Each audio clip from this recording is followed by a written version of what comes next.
Hey everybody, it's Boo-Ray Perry from Tampa, Florida, and today I'm going to show you how I set up my Fuji X-T30.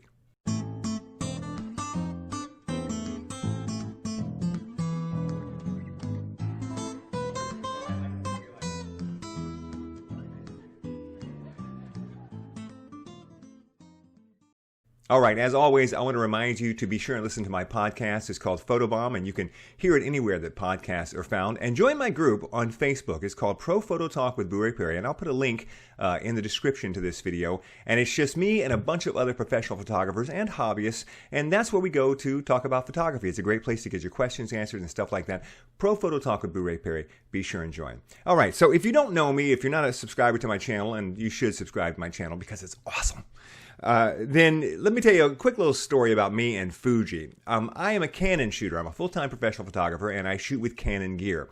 And then a few years ago, I bought the Fuji X-100S, and I loved that camera, and I started using it just as my walk-around fun vacation camera. And then I upgraded to the Fuji X-100F, and then I upgraded to their latest, which is the Fuji X-100V. Do you like this? You like this cover? I just got this literally yesterday for Christmas. So, ooh. It looks like something Indiana Jones would carry. So I loved this camera, and I just really loved using it all the time, and that made me start looking at Fuji gear and maybe toying with the idea of switching to Fuji because I was going to have to make the jump from DSLR to mirrorless at some point anyway. And so I did. It was a rough start. I was thinking about switching to the X-T3, but I didn't. And there's a video about that, and I'll put that right up here. Actually, I think it's going to be right up here.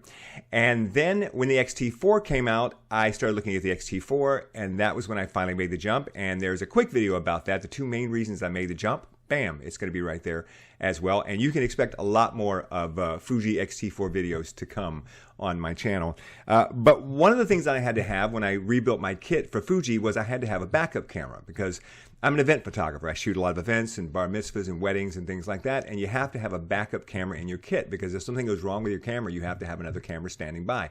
The thing is, in my entire career, I think I've used my backup camera maybe once. And so it's very frustrating to have a very expensive camera sitting in your kit never being used. Enter the Fuji X-T30. The great thing about this camera is that it has the same sensor as the Fuji X-T3. It's a great sensor. Now, you can't compare this camera to something like the Fuji X-T4. In-body image stabilization, and well, the list of ways that the X-T4 is better than the X-T30 is a very long list. It's a professional grade camera, and this is a hobby camera. But this has an excellent sensor in it. And if you were in an emergency situation, you could absolutely shoot a wedding or an event, or at least finish a wedding or an event with this camera. One of the great things about Fuji, and here's my X-T4. Whoa. All right, so here's my X-T4, right? And then here's my little tiny X-T3. Look at the difference. But one of the great things about Fuji is that their entire system uses the same lenses. Now, see, this isn't the way it is with Canon, because with Canon, for example, if you're using they make full frame sensors and they make crop sensors. So they have two different sets of lenses. And then they have their R series, which is their mirrorless cameras, and that's yet another set of lenses. But Fuji doesn't work that way. Fuji uses the F mount for everything. So I can take that big lens off of my X-T4 and I can put it right onto this X-T30 if I want to. Right? This is the beauty of it. I don't have to carry any special lenses or anything. All my lenses will work with the X-T30. Right? How fantastic is that? So one of the things I have to do is I have to set this camera up so that if I pull it out of my case in an emergency, that I can use it just as easily as I would use the X-T4.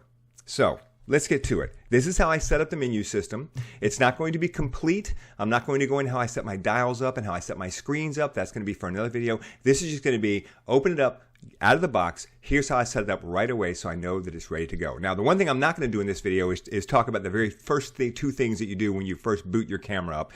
And that is you're going to connect the camera to your phone. You're going to download the Fuji app, connect it to your phone, and have your phone sync with your camera so that it sets up the date and time for you and location. Now, that's automatic. Just do that immediately. You don't need me to walk you through that. It's pretty simple. And then, after that, you're going to need to go into the menu system and start making changes. And here's the changes that I make. All right, press your menu button and bring up your image quality menu. This is the very first menu that you're going to come across. Your image size is large at 3.2, and you're going to keep it at 3.2. That's your standard size for a piece of 35 millimeter film, the standard size everybody shoots at. Next is image quality, and you're going to want to change this to RAW.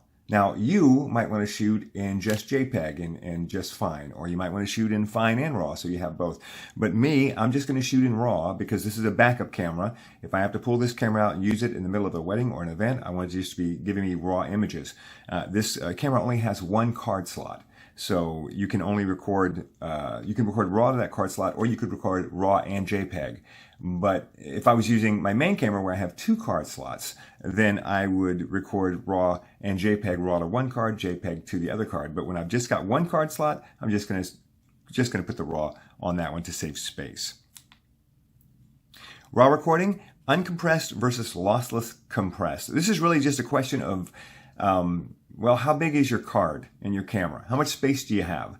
Because if you shoot uncompressed, the images are going to take up more room on your memory card. But when you go to download them into your computer, they are going to download faster. Because if you shoot compressed, once they get downloaded into your computer, they have to be uncompressed, right? And that takes more time. So I use big cards, and cards are so inexpensive now. You can pick up like a 64 gigabyte card for under $20. So I just shoot uncompressed. That way it's faster for me. Film simulation, that's all personal preference. I personally like to shoot in classic chrome most of the time. Grain effect, off. Color chrome effect, off. White balance, keep your white balance in auto. These are all set to factory settings. I just rebooted this camera from the factory, so none of these settings actually have to be affected. Dynamic range, I like to set my dynamic range to auto. That way the camera will decide when it can use dynamic range, when it can heighten my dynamic range a little bit. And I have a whole video about this and how this works and what it does. And I'll put the link right above my, right up top right now. So just take a look up there. You can see that. Dynamic range priority, I keep that off as well. This is, it's kind of like dynamic range, but it also works with your shadow tones and your highlight tones. And just kind of basically encompasses dynamic range and shadow and highlight. And if you look at example images, it just doesn't look good. One of the things that's so funny about these cameras nowadays, especially a camera maker like Fuji, is that they do such a good job of deciding what a good image should look like straight out of the box. And then they give you all of these controls so you can change that, when it's very unlikely that you're going to come up with something better than the experts at Fuji have already come up with. So I don't mess with it. And the same thing goes for all of these other settings. I don't mess with any of them because Fuji has already figured out what the best settings are, and they are defaulted into the camera. If I want to change those settings for some reason, I'll do it in post-processing. All right, let's go to the next menu, autofocus and manual focus. A focus area. This is for figuring out your focus area here. You don't really need to mess with this stuff very much at all. And the reason is because you can bring up this menu very simply anytime you want on the camera. All you have to do is press the toggle right here. Press this joystick. Press the joystick and it will bring up the focus area. Okay, so you can just change that anytime you want. There you go. And if you click it again, it brings it right to the center. Go back to menu. So that doesn't need to be affected. Autofocus mode, I set this to all. And the reason is, if you have it set to all, again, watch this little trick. Click this. Now go to the wheel here. And as I turn it, right now I'm at single point. And as I turn it, it will come up until it gets to zone. And then as I continue to turn it, it'll go to completely wide, full tracking. And then when I turn it again, it goes right back to single point. So there's really no reason for you to go into the AF mode and pick one of these when you can quickly pick one right from the back of the camera anytime you want to. So I just keep it set to all. And that way you can cycle through all of them. If for some reason you said, well, I'm never going to want wide tracking or whatever, I guess you could do that. But why not just do it when you need it? AFC custom settings. Not even going to talk about that here because this is for sports and tracking and everything else. And we just want to get this camera ready to go. Store AF mode by orientation, I have this set to off because I do not want the autofocus point, like say you've got your autofocus point, let's make this bigger. So let's say you've got your autofocus point right here. When you turn the camera, I want it to stay right where it is. If you set this to on, when you turn the camera, because your point is to the right side, when you turn the camera, this will jump to the right side. See what I'm saying? I don't like that. I like it to stay where I put it on the screen. AF point display, off. These are all the default settings. Number of focus points, 117 versus 425. Okay, if you go to 425, then great. Now, look at all these focus points, right? But if you are shooting point and you want to move, you're like, there we go, that's where I want to be, right? But if you've got number of focus points set to 117, and then you want to move, click, click, click. It's just a few clicks to get where you want to go. Now, you can't be as pinpoint precise with it this way, but you can do it faster. And when you're working events and stuff like that, it's really more about the speed. So I keep my number of focus points set at 117. The rest of these settings stay exactly where they are. I don't mess with any of them until I get over here to the second screen and face eye detection setting. Now, this is set to off, and you're probably going to want to have this set to on for everyday use. But what I do, and I'll detail this in another video when I show you how I set up my buttons, is what I do is I have my face eye detection settings set to a down swipe so that I can bring this up very quickly anytime I want to. But for right now, I just have it off. AF plus MF, this one you're going to change and you're going to put it to on. And what that means is if you are using autofocus and you've got the trigger pressed down halfway to use autofocus, you can reach out to the lens and touch the manual focus dial and it will automatically kick into manual focus mode. So that's just really convenient. If for some reason you're worried about your focus or you want to manually focus, you can just do it automatically if you set this to on. Everything else stays pretty much the same. And I don't think there's anything else on here I need to mess with. Nope. I feel like there is though. Wait, where's... there is. Under MF Assist, right here. Go to the right and then go down to Focus Peak Highlight. And I've got mine changed to Red High. And what that means is it will put red marks on the screen to show you what's in focus when you use the manual focus mode. So I like that. I like the red. It shows up better than the white. All right, back to our menu. And I think that's it. Nothing else really needs to change, except for the very last screen here on the AF/MF menu. Touchscreen mode, it's set default to autofocus, and I like to have mine set to touch shooting.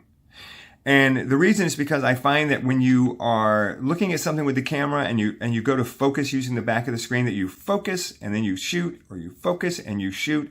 And I find that once I focus, I want to shoot, right? So why not just push it once and have it focus and shoot instantly? So you touch it, it shoots. You touch it, it shoots. Now, if you find that you're hitting the back of the screen with your face or your nose or something, and you're taking pictures when you don't want to, then you might want to change this back to focus only, or even turn it off. But I like to have mine set to touch to shoot. All right, so let's go down to our shooting settings. None of these are going to be changed until we get to photometry, all right? Photometry, multi, center weighted, spot, or average. It's going to be set to multi to begin with, and I like to have mine set to spot. I like to have it meter for the spot that I am focused on. That's what I like the most. So I set it to spot, and then ISO can be set to whatever ISO you want to set it to. I usually have it set to an auto mode, and I will have my auto mode set up a specific way, which I will detail in another video. As a matter of fact, if you go, I look right above me right now, I'll put a link to a video I made where how I set up my auto modes on my Fuji X-100F. It's exactly the same thing. So if you go to that video right there, it will show you in detail how I set up my auto modes, and you can copy that if you want. Now we go to flash. You don't need to mess with anything on flash. We go to movie. You don't need to mess with anything on movie because we're not talking about movies today. We're talking about still photography. And then finally, you go to your user settings. Now, let's go to user setting here. All this stuff here. If you need to change your date time, you can do it here, but your date time should have been set up automatically when you synced to your phone, so that should be fine. Sound and flash, go to sound and flash and turn off. And the reason is I don't want my camera to make any noise. So I turn off the sound and flash. Sound setup. Self-timer, you want it to beep. Autofocus beep volume, I'm going to turn that off. Again, I don't want my camera to make any noise. Operation volume is off. Shutter volume, you can turn that down, but I'm going to turn my shutter volume completely off. I don't want my camera to make any noise at all. It doesn't matter what the shutter sound is because I've turned off my shutter volume. Screen setup doesn't need to be messed with right now. And button dial settings, well, that's a whole other video that I'm going to have to make. But I think we're just about done. I don't think there's anything else that I absolutely have got to say. Oh, there is. I'm sorry. Let me go back. Button dial setting. Right down here. Shoot without lens. You want that to be on to off. And the reason you want to be able to shoot without the lens is because you might put a third-party lens on the camera. And if Fuji doesn't recognize the lens and you've got this set to on, then it won't let you shoot. So set this to off. And then the other one is shoot without card. And you want to set this off. Because you don't want to ever take a picture without a card in your camera. Because that way you'll never, ever be in a situation where you think you're taking pictures and you're not. All right, that's the worst thing that can happen. If I don't have a card in my camera, I want my camera to refuse to work so that I know there's no card in your camera. You're not saving your pictures. So you absolutely want to put shoot without card to off. All right, that about does it. I would say that's a pretty good setup right there. With that setup, you are ready to start shooting with this camera. And I feel secure that with this camera sitting in my bag, if I had an emergency and my X-T4 was to break, I could grab this camera out of my bag, I could swap out the lens, and I could go right back to work and I'd be okay because most of the settings would be the same. Now, I would go in and set up the screen a little bit differently, but I'll put all that in a second video because we don't want this video to go on all day. Well, all right. I mean, that's it. You might think you have to make a lot of changes, but like I said, when I was in the menu system, Fuji does a really good job of setting the camera up straight out of the box so that it takes fantastic pictures. And I know there are people who really want to get in there and fool with those settings a lot, but I just say, no, I think I trust Fuji to give me the image that I want. And then if I want to make those changes, I can do it in post-processing. And this is why I shoot in RAW. So I hope you've enjoyed this. And I would like to invite you once again to please subscribe to the channel. And also, if you're interested in the gear that I carry, all the gear that I carry, including my cool little Indiana Jones thing that I got from my Fuji X-100V today, the straps that I use, the gear that I carry, the lenses that I carry, everything that I carry, it's all on my website. So if you look in the description, there's a link to my website, and you can go and look at all the gear that I use. And if you buy any of that gear, I get a small commission, and it helps me to keep this channel alive, and it helps to pay for more Indiana Jones straps. So, once again, thanks for watching. Please subscribe, please like, and please leave a comment. I'll see you next time.